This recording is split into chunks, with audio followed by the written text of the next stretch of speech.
Welcome to Drink Naked. My name is Stewie Robinson from Naked Wines. On this podcast, I'll be talking with a legend, an absolute rock star from the world of wine, and hopefully get the answers to what drives them to do exactly what they do. Along the way, you'll learn a lot about wine and the many exciting things about it, but especially you'll learn about how the winemaker, when free to express their creativity, can make something truly awe-inspiring and life-changing. Today on Drink Naked, all the way from the Strathbogie Ranges in central Victoria, we welcome winemaking genius Sam Plunkett. With close to 1,000 show medals to his name, Sam is one of the most awarded winemakers in Australia. He has multiple awards of Best Red in Show or Best Wine in Show trophy, and that includes winning the gong for the Great Australian Shiraz Challenge in 2010. But it wasn't always smooth sailing. In 2010, Sam's winemaking business partnership ended abruptly. To put it bluntly, it was an extremely difficult and unpleasant time for Sam. A time that drained Sam and his family emotionally and presented a serious risk of financial ruin. We pick up this podcast at the point where, in 2011, out of the blue, Sam has just been thrown a financial lifeline by Naked Wines. His friends and local winemaking community have rallied around him, and out of this tumultuous time, Sam creates something from absolutely nothing. We will find a way, do you want to do it, we'll find a way to make this thing work for you. So I went from having nothing but the family vineyard to actually having a customer. And then at this CFA meeting, I went to having a little bit of equipment.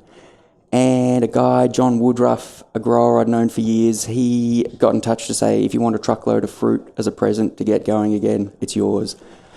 I don't really want a present, John, but I got no money. But I'd love to bring in a truckload of your fruit, turn it into wine, and then we'll split the value 50-50. And that, interestingly, set up a model of share farming for fruit. Yeah. Similar thing with another vineyard, Gentle Annie.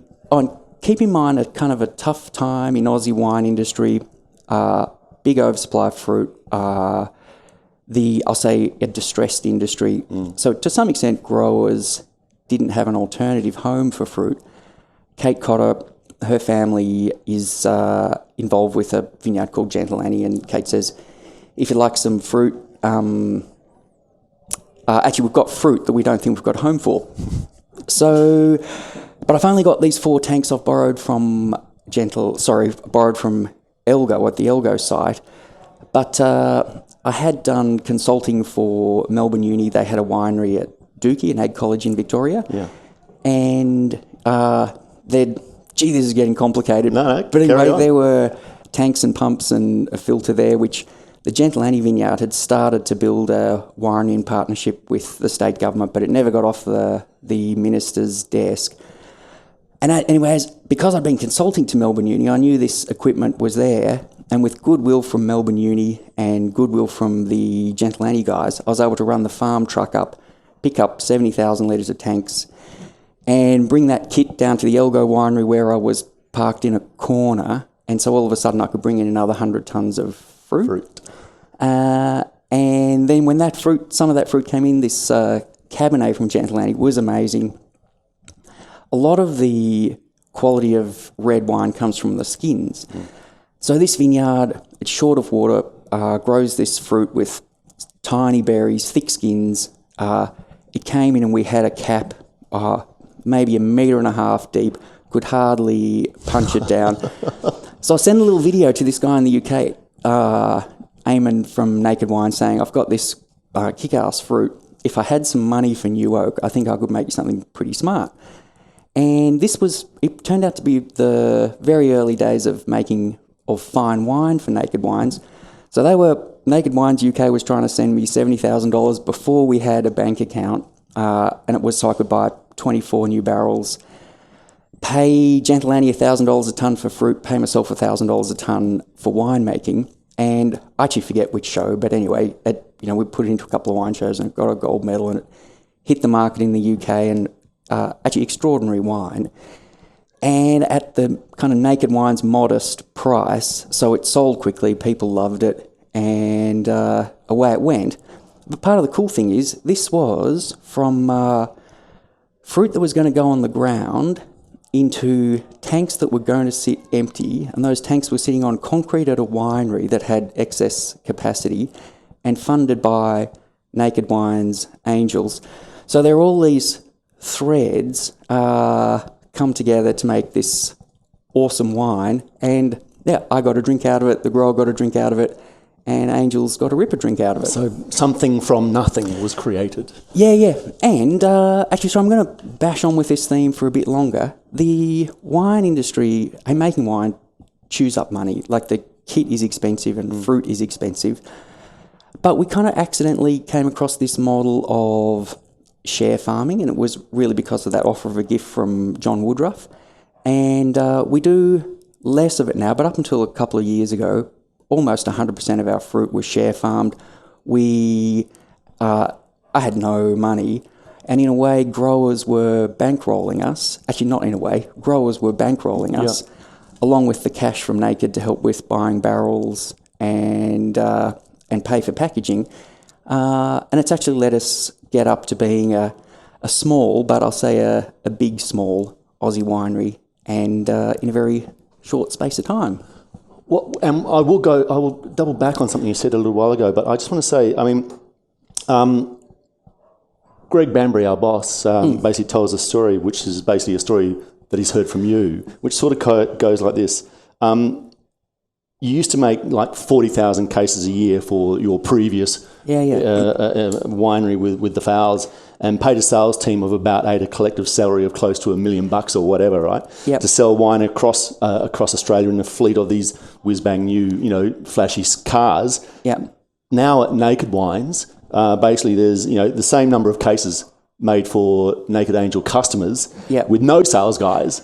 Yeah. Because Naked Wines sell the wines for you. I mean, seeing that we've talked about Naked, you raised it, how has Naked Wines changed your life since 2012? Well, actually the change is we're independent, and I'm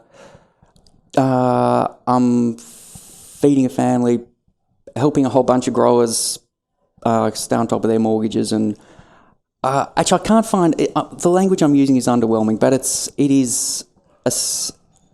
has changed my life enormously in this enormously positive way, from driving around in an unroadworthy ute, making wine in 4 borrowed tanks, to actually just being able to go forward with confidence and a sense of a sustainable future, and including that my son, who's just finished VCE, he'll do vintage with us, and he's working with us, and hey, he needs to go and do something else for 5 or 10 years, but if he wants it, anyway, there's an opportunity for the next generation. Excellent to hear. I mean, and I don't mean to harp on it, but, for instance, I did a little bit of research on you, Sam. And, the headlines were in the Sydney Morning Herald and in the Queensland newspapers, etc., saying, quote unquote, down but not out. What Sam did next, walking away from a dream job, could it prove adventurous? Winemaker Sam Plunkett's single greatest career move. That was barely 6-7 years ago. Yep. I mean, that's an enormous change. I mean, so basically you've also said somewhere, when a door closes, another door opens. Do you feel as though a door has opened in the last 6 years? Yeah. And hey, it was a real low point in my life, that tail end of 2011. I remember driving out the front gate. So Bron, my wife, and the kids came and picked me up, and the crew put on a barbecue, and we're heading out the front gate, and I was just beside myself, absolutely in tears. And you think, that is it, that's the end of the world. And hey, don't let me compare it to bigger things in life, but you scratch the surface of anyone's life, and there's some family tragedy or a marriage bust up or whatever it is. Yep. And hey, it won't be true in every case, but I reckon I'm a walking, talking example of the one door closes and another one opens. So if you're in a low spot, good things are around the corner. Absolutely, Sam. And the thing is, what so impressed me about even just a couple of years ago now was your generosity with the community. And clearly family and community means a lot to you, without putting your words in your mouth, right? Because there was a wine that you actually created called Fire Engine Red. Yep. Am I right? Yep. Which basically, when your region was devastated by fires, a neighbouring grower of yours, Winsman Snow, almost lost their entire vineyard, but there was still some parcels of fruit left, and you gave Naked a call and said, "Can we do something here?" Is that right? Yeah. So things are so connected. So Snow Barlow and Winston McCackey. So Snow Barlow, he's a retired professor from Melbourne Uni, and he actually used to head up land and food sciences from Melbourne Uni, and a guru of climate change, has advised government. And Winston, chair of Greening Australia, they've turned over a lot of their place to wildlife corridors and wildlife habitat. Actually, two awesome Australians, and I think they've both got whatever the Australia Day, little medallion, is it an Order of Australia? Yeah, I'm not sure which one, but anyway, one of those. they're great people, and they deserve everything. Anyway, they're outstanding people. And a gas gun in the Cabernet. So Snow was trying to keep birds off the Cabernet just before it was harvested. They blow a bit of LPG gas into a barrel. There's an ignition, bang, and that scares the cockies. We think something like a dry leaf had blown into the barrel. Anyway, there was the gas gun did what it should do, but it also lit a fire, which grapes are picked in towards the tail end of summer, so everything's dry. So fire ripped along under the vineyard, and there were scores, at least 20 fire trucks, and this vineyard is across 2 blocks anyway. The lower block was 100% saved. Much of the top block was torched. But we'd already picked the Verdelho and Merlot off that vineyard, but the Cabernet had fire under it. And I just did a post on Naked Wines, not looking for anything, but actually literally just saying, feeling pretty flat, couple of buddies, they've fire under their vineyard. And there was this kind of overwhelming response from Angels, what can we do to help? And then through Naked Wines headquarters, we get $20,000 to the guys pretty quickly. And they could do whatever they want with it. And I think they use it to re-establish irrigation quickly, because if they could get water onto vines, they'd help preserve that vineyard. Within 1 or 2 days, we'd got a mechanical harvester over that burnt Cabernet fruit, because I was just trying to capture value and make something. And in truth, the wine was pretty nasty and tainted by smoke. The smoke, it'll sit on the leaves, and the leaves will suck up the smoke compounds, and the vine says, I don't like this. I'm going to put this into a thing that's going to drop off in a little while, which happens to be grapes, which I'm trying to make wine from. So the berries are loaded up with these smoke compounds, and it had like a kind of ashtray nasty flavour. But we put that wine over the skins of Sound, Shiraz a couple of times, and the yeast in these tail end of ferment, high quality skins, they hoover up the smoke taint. So we're able to turn this kind of nasty thing into a actually really kind of delicious Cabernet with you're using some, I shouldn't say winemaking trickery, but just being a bit thoughtful about it. Well, that's surely experience, right? I mean, yeah. You wouldn't known that if you were just straight out of, Roseworthy Wine College, would you? No, well, climate change is a challenge for Aussie winemakers, and 07, 09, actually 03 also. So, unfortunately, I've had to become a bit familiar with how you deal with smoke-tainted fruit, but this was easy because it was isolated to one vineyard, and we had this resource of good fruit from all around the state to tidy it up.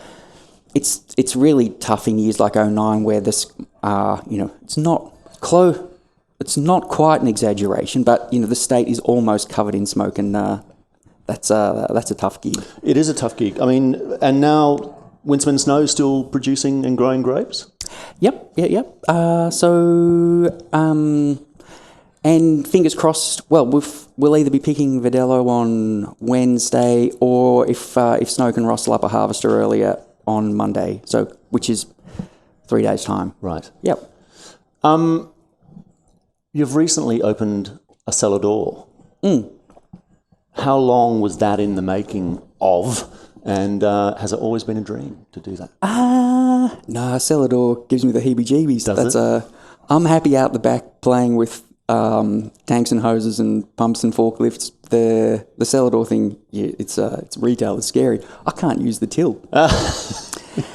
Do you stand behind the till? Do you know, I'll chat to people, and then as soon as the commercial thing puts its head up, I'll rustle up anyone who's close by to say, can you drive the till for me? And when did you open the cellar door?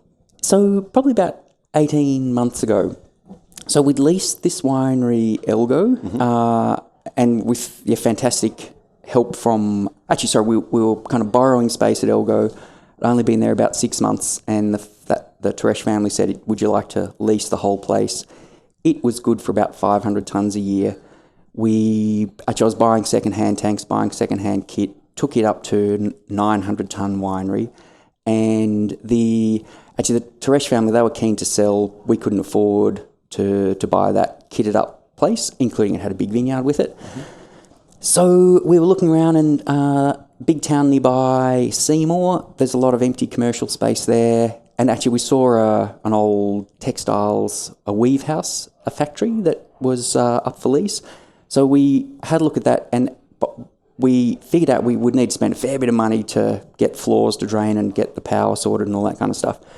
So we should have a crack at buying it. And sorry, it's not meant to be the Naked Wine story, but it'll keep spinning back to it. So our bank manager says, I'll back you. You actually haven't got the wealth to do this, so you better meet my boss, because if he thinks you're all right, it's got a better chance of getting through credit. So we... so people bash banks a lot, but anyway, I'm going to say Richard Myers, ANZ, thanks, buddy. So we organised to meet at the Northeastern Hotel in Benalla, and actually I get there a bit early, and when the bank managers are coming in, the publican happens to be taking a photo for Facebook. So there's kind of this first nice little the publican thinks Sam's all right. And then we sit down, we're having the meeting, and really a lot of what we do does swing back to Naked Wines, because the challenge is not making wine, the challenge is finding a home for it. And with Naked Wines, we've got wonderful angels hoovering up what we make. So as I'm sitting there explaining the story to the agribusiness manager, a lady comes up and she's fizzing with excitement, and she says, sorry to interrupt, but I'm your angel. And so she'd come into the pub, seen the wine behind the bar, and said to Jamie, the publican, I know Sam Plunkett. And he said, well, actually, that's Sam sitting over there. Why don't you go and say hello? So it looked like a huge setup. So this Naked Wines angel, and apologies because I don't know her name, but she just came and introduced herself and was clearly excited. And at that moment, you could just see the bank manager go, actually, either this is the biggest stooge or this thing is the goods. So anyway, they did lend us the bucks to buy this old factory, and that's been a terrific experience. Has it put Seymour on the map? Again. Well, yeah. So Seymour, it is, I'll say, an unfairly downbeat town. There was, actually, to put some statistics around it, I've forgotten what the average income thing is, but it's in one of the lower percentiles of the state. Talking to the headmaster of the local high school, it's got the lowest level of aspiration, and they talk about these things as percentiles that they measure. So the kids have got low aspiration.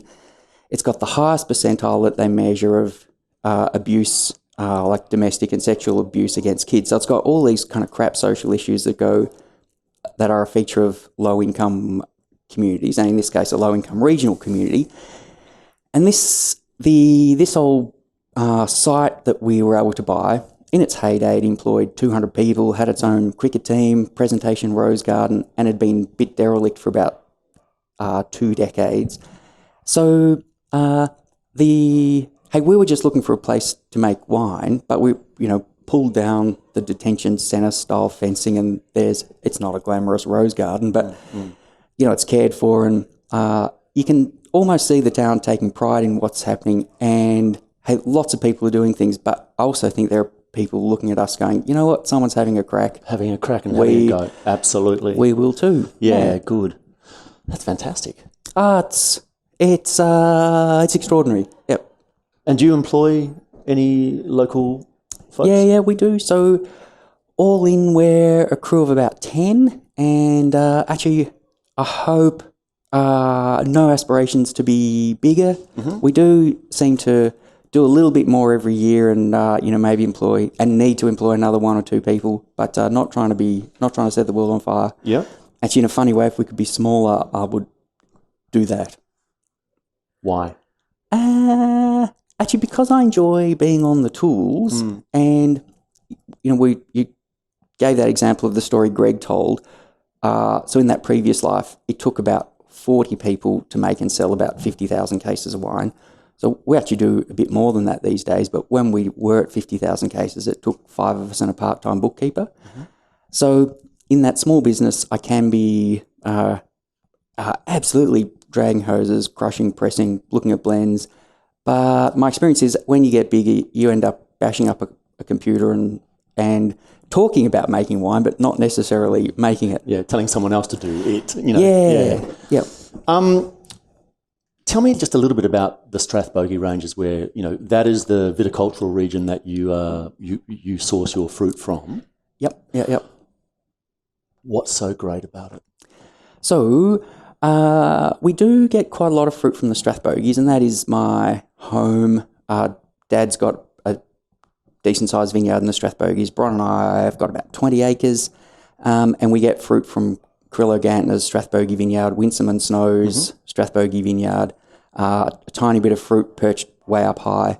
But we also get fruit from Heathcote and Glenrowan and Dookie, so kind of central Victoria is our stomping ground. The Strathbogies is interesting because it's elevated. Every 100 metres you rise above sea level, temperature drops by about 0.7 of a degree, so we're relatively cool, or certainly cool by Aussie standards.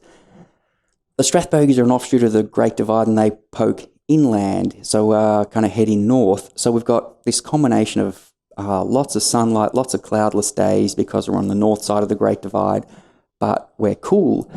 So we tend to get this combination of pretty aromatics, pretty perfume, but full-bodied, rich wines. And I'm really thinking of reds here. So this combination of perfumed and pretty, but rich and powerful. So that's the Strathbogies in a nutshell.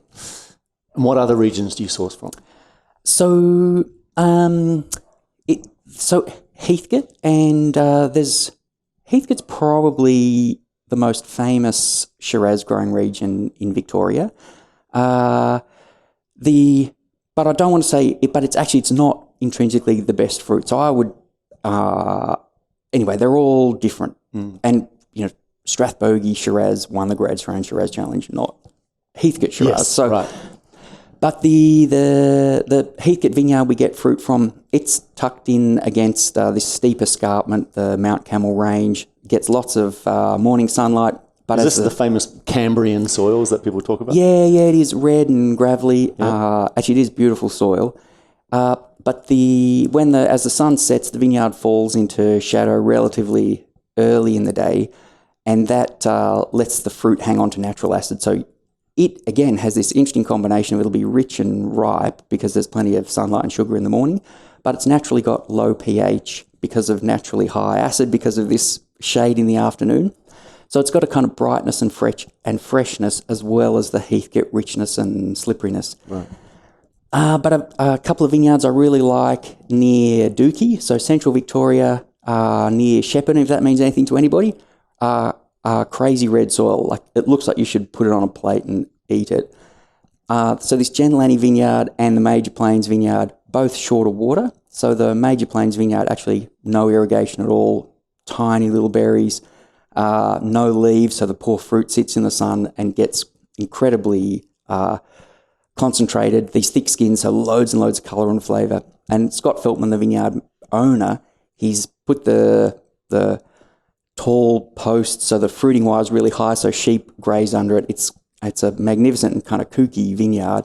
And this Gentilani vineyard, again, desperately short of water, will probably average somewhere between or around 1.5 tonnes per acre.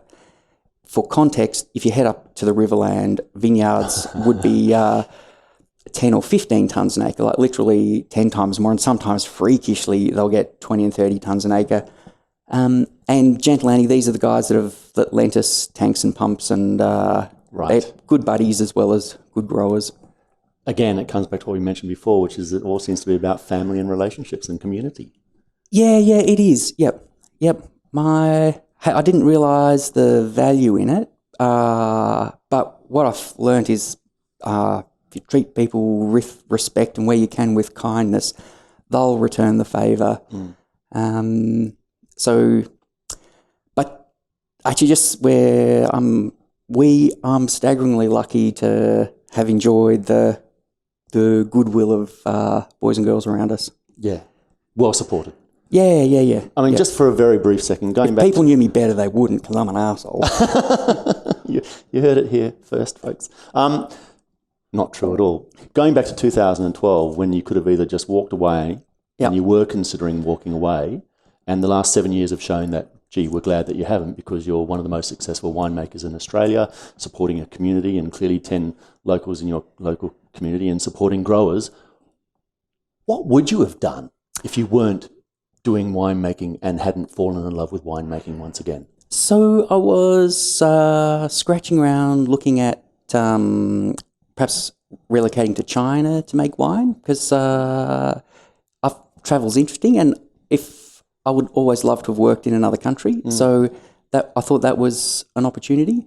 A guy called Tony Romano, his family had a winery, Witchmount, in Sunbury, and they'd sold, and actually it's kind of irrelevant, except they'd sold to a Chinese entity, and part of the deal was Tony had to stay and continue to run the place, and I think he was a bit over it. So there was an offer of a job to step in and captain that place. So one way or another, I'd like to think I would have found a way to keep making wine, but I was able to do it with independence and in a really enjoyable way, because of the support of growers and Naked Wines and actually suppliers and all kinds of people. Mark Pollard, who of course is my esteemed colleague, and you know him very well too over the years, says, when I asked him just the other day, tell me what the defining thing is about Sam, to you, which I ask, Paul, about all of our winemakers. And he said, well, the overarching thing about you is your absolute core love of making wine, the love of actually making wine, and your absolute love of technology and the marriage of two. Can you actually talk a little bit about that? Because you don't often hear the word technology coming out of the mouth of a winemaker. Yeah. So actually, I'm really pleased Paul said that, because I do love making wine and I do love technology. And hey, the technology can be old stuff, like we've got 4 3,000 litre French oak casks and a handful of 1,000 litre casks, so it can be old technology. But it does frustrate me a bit that if you use the word technology in wine, there's a presumption that it's a bad thing. Whereas if you talk about technology and medical science, it's a good thing. Yeah. Or if you talk about technology and cars, we're saving lives, it's a good thing. And in winemaking, technology can actually make us better informed, so we make better informed winemaking decisions. We can use less energy, which is good for the environment, and actually I think we can make high quality wine. So some examples. Yes, please. We use a bit of kit or a bit of technology, a process called flotation. So when we make white wine, you pick it, crush it, press it, the juice gets squeezed out of the berries, and if you had a glass of Chardonnay or Riesling juice and you held your hand behind the glass, there'd be so much particulate matter and you couldn't see your hand on the other side of it. If you fermented that juice, all of that vegetable stuff would encourage sulfides, stinky smells. And we don't want stinky smelling Sauvignon Blanc or Riesling. So what most Aussie winemakers, actually what most winemakers around the world do, is will chill the juice down as close to 0 degrees as you can, and over 4 or 5 days all that particulate matter will settle to the bottom of the tank, and then you pump the clear juice off the top. So you've burnt a lot of energy because you're trying to get a 20,000 litre, a 20-tonne icy pole into the winery. And because you've got it cold, you've then got to get it warm, so you blast more energy warming it up to 15 degrees to inoculate, to get ferment underway.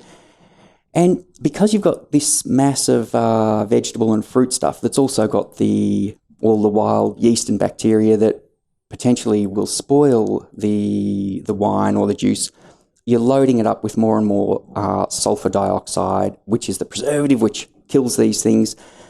Anyway, with flotation, we pick it, crush it, press it as normal. The late crew plug this pump onto the tank, get it circulating, sparge in nitrogen, so tiny, tiny bubbles of nitrogen. The nitrogen bubbles wrap themselves around the particles, all floats to the top of the tank, and the first person in the morning hooks a pump onto the bottom and pump the clear juice from underneath, and there's like this mattress of vegetable fruit stuff on top. We haven't had to chill it. So we haven't had to warm it. We've got this stuff away so quickly, so we haven't had to add sulfur dioxide because we've shortened up the risk period from 4 or 5 days to overnight. And actually, we get a higher percentage of high quality clear juice. Simple piece of technology, not expensive. The bit of kit we use Amazing. Cost about $11,000. And coming back to that, the support we got, I knew I wanted this piece of technology, had no money for first vintage 2012, and the guys from Australian Winemakers, Rob said, "That's all right, Sam, I'll lend you one, and if you can pay for it next year, that's all good." So anyway, we did use that bit of kit and we did pay for it the next year. Excellent. Are you a winemaker by training or on the job? So I don't have a science degree, and so I'm a tradesman winemaker rather than a scientist winemaker. And where did you learn this trade? Well, I did. Enrolled. I did an economics degree a lifetime ago. Okay. And then I enrolled at CSU to study winemaking, but it was you actually had to do, I think, statistics in year 1, and it was about year 3 before you got a glass of wine in your hand, and I was over statistics. So I ended up enrolling through the Barossa TAFE to do cellar operations, and Melbourne Uni brought that course to Dookie. So I had like a master apprenticeship relationship, and a guy called Dr. Duncan McGilvery, he was my master. And but pretty much when I met with Duncan, it was actually saying, you can do everything you need to do, so we'll absolutely take you through the process so you can tick those boxes, but we'll also employ you to review other students. And so I was kind of on staff and a student at the same time. And I didn't ever manage to get a Master of Wine across the line, but for 4 or 5 years, I pushed really hard, and I was able to pass the theory part of MW, and at different times, I think 3 of the different tasting papers. Couldn't bring it all together on the one day, but I think about wine a lot. It's my bedtime reading. So hopefully I know a bit about it, even if I haven't got the science degree. But quick to say, our cellar crew, Matt's got his wine science degree, Mark's got his wine science degree, Nick and Mitch are both studying, Lara, who does country sales for us, studied winemaking in Conegliano. We're a ridiculously well-educated team, yes. And I'm the least well-educated, but I sit at the top of this small tree. Have you done a lot of travel? When I say travel, have you travelled a lot to make wine? Because at the moment we've been talking just about Central Victoria and just about Victoria and you growing up in Victoria. Have you actually made vintages overseas? No, so another miss in my life so far. So always been a winemaker in small business world, yep. So haven't felt able to step out for the months to go and do a vintage somewhere else. I went to a boarding school, and my roommate, a guy called Arthur O'Connor, he loved wine from, even as when we were like 14, 15-year-olds, and he actually had an old army box under his bed with a stash of wine under it, which the Jesuits somehow allowed him to do. Inside this, there's no drinking for kids. And he ended up as the winemaker emeritus for Cordonnier in Spain, and they've got something like, there were either 11 or 13 wineries across Spain. So one year I pretended to be his driver and raced from one side of the country to the other, tasting lots of wine. But that was just kind of a 2-week blast around Spain. And I do travel and enjoy checking out wines, but I've never parked myself and done a 10-week vintage. With a Naked Wines winemaker, JP, he's in Chile. Actually, he's born in Bordeaux, so he's kind of Bordeaux trained. Chatting with JP, we might do a swap in the next year or two. Actually, that was a long way of saying, no, I haven't done that. But I'd love to. I'd love to. Oh, well, we'll duly make note of that, because really all you have to do is come and ask us and say, can I make a wine overseas? And we'll go, well, Sam. Yeah. Oh, well, that's great, Stu. I'll take you up on that. That was not a firm offer, by the way, but it was. We can sure discuss it. I heard firm offer. But you have travelled, because I know that you met your wife overseas. Is that true? Yeah. So much of before she was your wife, I mean. Yeah. So much of what I talk about does tie back to wine. So a buddy, Matt Barry, his family had Mount Avoca, Matt has Mount Avoca winery in Victoria, and Matt had been a ski instructor, and we were travelling around France together, and Matt had some in the Alps, an old farmhouse. So anyway, he was going to stay there for a while to do some work on his house. So I thought, I'll leave you with the bread van, and I'd love to go to Italy, love to have a look at Tuscany. So anyway, so I went and did that, and so I met Bron at, do they call it a pensione? How do you say it? Pensione, yeah. Pensione in Florence, and I was on a backpacker's budget, and but it sounds ridiculous, but I knew this girl was the one for me the day we met. And Sam, that's romantic. I know. Actually, I'll come back to the romance. So it was kind of romantic. Anyway, I blew my backpacker budget on a fancy bottle of wine, a thing called Tignanello, which is a Sangiovese with Cabernet. Anyway, it's this really super cool Tuscan thing. And it must have done the job, because it took a bit of convincing. But anyway, Bron did end up marrying me when we got back to Australia. But short time after we'd been married, we're heading off to Daylesford for a weekend away. And Daylesford's the kind of rebirthing centre of Victoria. And, we're going off for a massage and a flotation chamber and all that kind of crap. And we're driving to Daylesford, and I say to Bron, I'm not very given to this emotional stuff, but I got to say, before I was married, I was only half a person, and now I'm married, I realise I'm a complete person. And she looks at me and says, well, that's funny, because I've been thinking, what have I done? So that's it for emotional outbursts from me. And she's very much part of the team, isn't she? Yeah, yep. So we work together, and hey, in truth, it has its moments, but I would be... Actually, we're a ripper team together. Bron, I think she looks after all the nasty stuff. It's a small business. There's a world of compliance and administration, and the challenge around sales and marketing and finance. Anyway, Bron looks after all that nasty stuff, so I can spend more time out the back doing making things. I read somewhere that you had a desire. This is going back again to an article I read back in 2012, I believe, where you said you had a dream one day to make a wine that would age for 20 to 30 years. Yeah. Is that still it is. in the pipeline? It is, yep. And why? Can I just ask why, when most winemakers are making wine for immediate consumption, why would you want to make a wine that actually ages 20 to 30 years? One of the things I love about wine is that it plugs you into culture and history.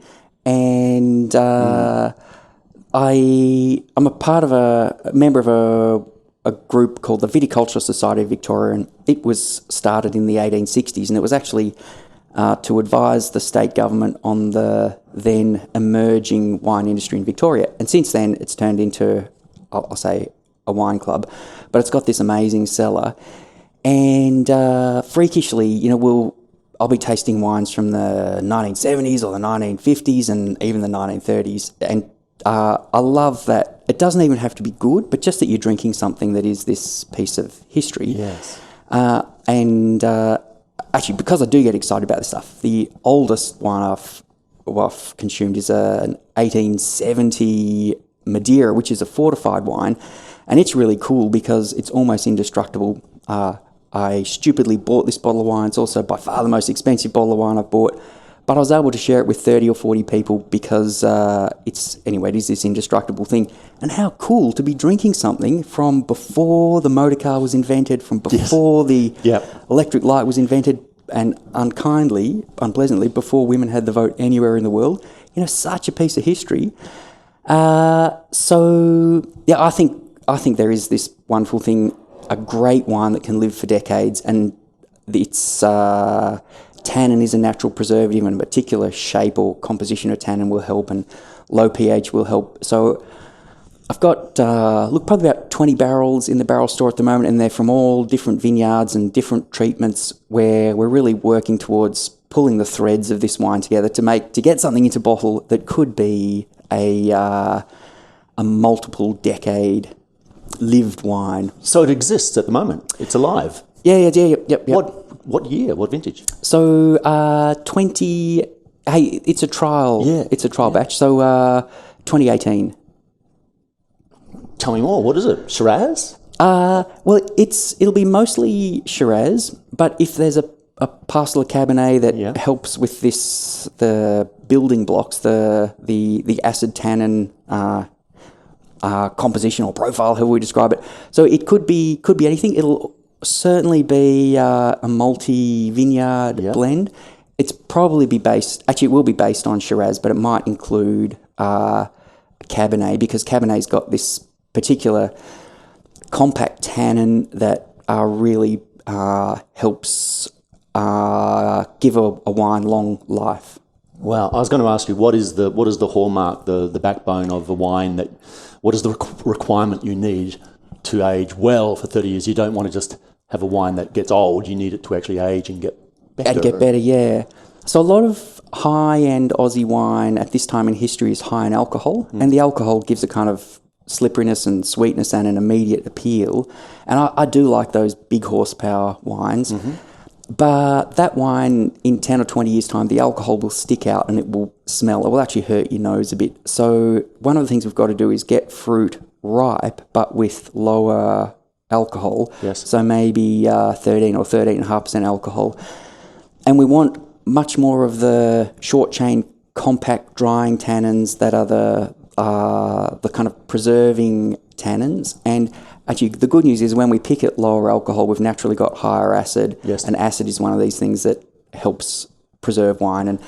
And they're not directly related, but they might as well be. High acid means low pH. Low pH means great stability and spoilage much less likely to happen. And oxidation is slowed down. So yeah, we want high acid, low pH, low alcohol, masses of tannin, but it's also got to have masses of flavour. Great. To be alive and singing in 20 or 30 years. Sam, I think you've probably just got a lot of people listening quite excited about the potential of that. Yeah. It'll taste nasty when it's young, though, so... Who cares? I mean, what a great project to be involved with. Yeah. When will we know? We'll have a good look in the next 4 or 5 months, and actually we're bringing in fruit from... Actually, there's a vineyard in the Pyrenees which has got no irrigation, and in this trial batch, it looks pretty smart. So we're bringing in more of that fruit this year. I'd be surprised if the 2018 gets to bottle as an independent wine, because it's a big project and we've got a lot to learn. So we'll learn from 2018 and take that into 19, and to be this long-lived thing, it might actually take us a few years to figure out what we're doing. Excellent. I reckon we should just have a little break and have a little taste of wine. What do you reckon? Beauty. I mean, do you want to crack that? That's that's the gentle adding, which you've been talking about, which was actually part of the Christmas Deluxe case, I believe, that went to Naked Angel customers last year. Yeah. So let's have a little crack at this, because this is a good example of a single vineyard wine. And this is 2017. Yep. Can you just talk through the hallmarks of this? And for instance, what is the great thing about the great challenge about a single vineyard, but also the great thing about a single vineyard wine? Yeah. So, what is quality? So I think high quality wine should have great intensity of flavour, but it should also have layers of flavour, because you want complexity, and it should be balanced, so nothing sticking out, neither too alcoholic nor too oaky or any of those things. Yeah. For what it's worth, I like new oak, so sometimes for me a high quality wine for other people is too oaky, but anyway, that's my thing. Yep. The challenge in a single vineyard wine is, how do you get these layers of flavour? How do you get complexity because you're taking one variety from one vineyard. So we'll ferment some in open bins, and they'll have different tannin and actually often slightly lower alcohol, and some will ferment in static fermenters, and they're a bit more fruity, and we've got these things called VMOs, and they've got mechanical paddles inside them. They extract more tannin. So we can bring together these different these parcels of wine that have been vinified, the kind of front end of winemaking done differently, and then into oak, some in big barrels, some in little barrels, some in French oak, some in American oak. So we can end up with, maybe 10 or 15 different components to put together, and each component will add something to the wine. But I'm not sure if you can pick this up on camera, but just the beautiful colour. It's got this real... it's vibrant, isn't it? Yeah. So that magenta is... So this is a low pH wine, and just the colour tells me that. 2017, really cool year. Took a long time to get ripe, so it had a long time to develop flavour, and modest alcohol. I reckon this is beautiful red fruit, spicy. There's some chocolatey, smoky, sweet, spicy oak in there. My favourite word at the moment is plush. Plush and lush, don't you think it is? Do you know, Stu, I'm a fan of agreeing with people, but I reckon the tannin in this is a little bit sandy or a little bit grainy rather than the plush, juicy stuff. And grainy tannin? Yeah, so it's... there are... So if we had the Tate Hamilton Shiraz, I reckon it's the plusher, slippery one, or even Butterfly Effect Shiraz. So actually this wine will... it's got plenty of years ahead of it. What do you reckon? How many? Certainly 5, and could be still on the improve in 10. But if people... if drinkers like the prettier fruit perfumes... when wines get old, the colour gets more brown and they end up smelling more leathery and savoury. So if you like the pretty red fruit and freshness, get into it in the next year or two. Right. But there are some people who love old wine, and this is one that will go the distance. Do you think it will age gracefully? I do, Stu, yeah.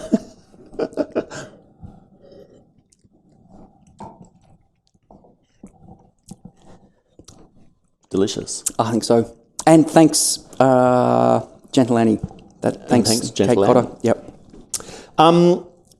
Moving on to some side issues. You've mentioned that you like making things. I do, yep. And you like tinkering in the workshop. Yeah. You've mentioned that one of your projects at the moment is a 1969 Ford Mustang. Yeah. With a very big engine. Yeah. And at the moment they're sitting in different warehouses. They are. So they're both at the winery, but they're about 100 metres apart in different sheds. So are you a rev head? Well, I'll say I'm a Neanderthal. So again, I love American oak, and I love the noise of a dirty big engine. Actually, my dream car would be a thing called a Jensen Interceptor, 1971 Jensen Interceptor, made in England, designed in Italy with an enormous American engine, and they call it a Gentleman's Express. Anyway, you just don't see the Gentleman's Express for sale in Australia. But so anyway, I bought this kind of beat up 1969 Mustang, and I can't wait to get the engine in the car and see how noisy it is. But was it working when you bought it? Questionably. Yeah. Questionably. But my 14-year-old son, he... the deal was if he could get this 1989 Corolla off his buddy's farm, he could have it. So anyway, it was, Dad, jump in the truck, or let's get a trailer and bring this Toyota Corolla home. So I've actually spent more time working with Ed on his 30-year-old Corolla, getting that going. And how cool is this, kids? So it's a station wagon, and he doesn't like the look of a station wagon. He's keen to attack it with an angle grinder and see if he can turn it into a hatchback. Yeah, I think he will, don't you? I do. Sam, we're almost at the end of our time, but I want to finish off, as I always finish off, with 5 questions in 5 seconds. Actually, before we do that, can I say it's been a blast? And thank you for coming all this way. I was a bit nervous about this. Anyway, much more enjoyable than I thought. Yeah. Well, that's awesome, as the folks say. 5 questions in 5 seconds. Ready? Uh-huh. What's your favourite wine? Oh, you can't ask that. Yeah, I can. I'll go with the 1870 Madeira. But that's an asshole answer, because who's ever going to get to drink that? So no, I'm going to pass. You're going to pass on your favourite wine? Yeah. No, actually, I'm sorry. I know it's supposed to be 5 seconds. I literally don't have a favourite wine. I love drinking from around the world. And again, it doesn't even have to be good. It can just represent a piece of history or a winemaking philosophy. Yes, sorry, buddy. No, that's cool. No favourites. Absolutely. And don't worry about the 5 seconds. That's just a marketing term. Okay. What's your favourite wine moment anywhere, anytime so far? Drinking that bottle of Tignanello in Florence with my future wife. Yeah, that was beautiful. I was trying to show off. And actually, the whole thing was wonderful. Isn't it funny how wine can actually just cement a moment in time forever in your imagination? Yeah. And I reckon if you did a survey, there'd be a crazy number of people who met their partner over a bottle of wine. Yeah. It's happiness in a bottle. That was in Florence, wasn't it? I was in Florence, yeah. So, do you ever go back there? Have been back. Yeah. Actually, have been back to the same trattoria, the same restaurant. And two of the... two Naked Wines winemakers who don't make wine for Oz, but for Naked Wines in the UK, Stefano De Blasi and Federico Sorelli, is it? They actually worked for Antinorian, and they made Tignanello. So through Naked Wines, I actually got this kind of link to one of my favourite wines. See? Yeah. Wine brings the world together. Yeah, and how cool is it that Naked Wines have these extraordinary people? Absolutely. Yeah. So much for 5 questions in 5 seconds, but we'll keep on powering through. Yeah, you're going to have to edit this. No, we're not. Favourite rock and roll song? AC/DC, Back in Black. Yeah. Best rock band in the world. Dude. Yeah. And that's what's playing in the Mustang when we finally get it rolling. It hasn't got a radio, so we'll have to have a UE boom or something. I love it. What do you want to be doing in 5 years' time? Same. Same. Yep. Great. Best thing about making wine for Naked Wines' beloved angel customers? Do you know, it is actually that I get to make wine and not be totally distracted by marketing and selling it. So in that previous life, I did accountant. There was one year I was 150 nights away from home doing dinners and tastings and everything other than making wine. So yeah, there's so much to enjoy. I love the interaction with angels, but I actually just like being able to make wine. Yeah, I love it. Sam, sorry. Thank you for coming in. It's been an absolute pleasure. Thanks, Stu. Been a blast. My pleasure. Thank you. Thanks for listening to Drink Naked. Hopefully you enjoyed the podcast. If you like what you heard, leave a 5-star review. And if you think you know someone that might like it as much as you, please let them know that we exist. In the meantime, stay tuned for the next winemaker rockstar to come visiting at Naked HQ.